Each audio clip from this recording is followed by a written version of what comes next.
Second, walang mai-connect ang ICI na possible na public official, Zaldico.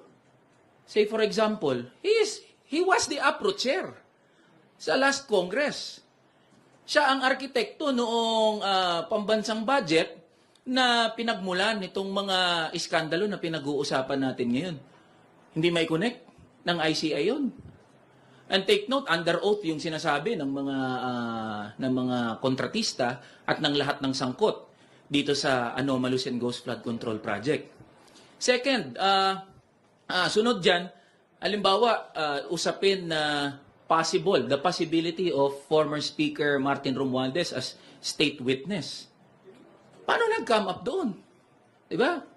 Ano ba pinag-uusapan? Ano yung mga tinatanong doon sa ICI hearings? We would like to find out. Ngayon, kung mananatili ang ICI na sarado sa publiko, hindi natin masisisi ang mga Pilipino na pagdudahan at mawalan ng interes, mawalan ng tiwala sa proceedings ng Independent Commission for Infrastructure. Mali ata yung pagkaintindi ng ICI sa salitang independent. When you say independent, dapat impartial. Hindi independent na kayo-kayo lang yung nag-uusap dyan sa ICI. Dapat lahat tayo involved dyan.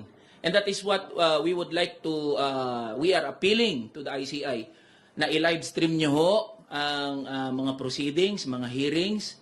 Gusto naming malaman anong pinag-uusapan nyo dyan. Gustong malaman ng mga manggagawa at ordinaryong Pilipino kung papaano yung takbo ng ICI hearings. So yan yung rason kung bakit tayo pumunta kanina sa ICI. Pangalawa, nag-file tayo ngayon ng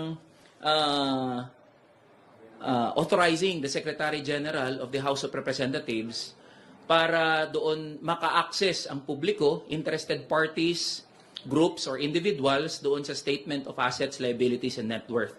So this is in line doon sa binanggit na rin at ginawa na rin ng Ombudsman na pagsasapubliko ng SAL ng public officials. So to those interested parties, groups, individuals na gustong maka-access po ng SAL ng kinatawang ito, welcome po kayo na busisiin o makakuha ng copy ng aking SAL.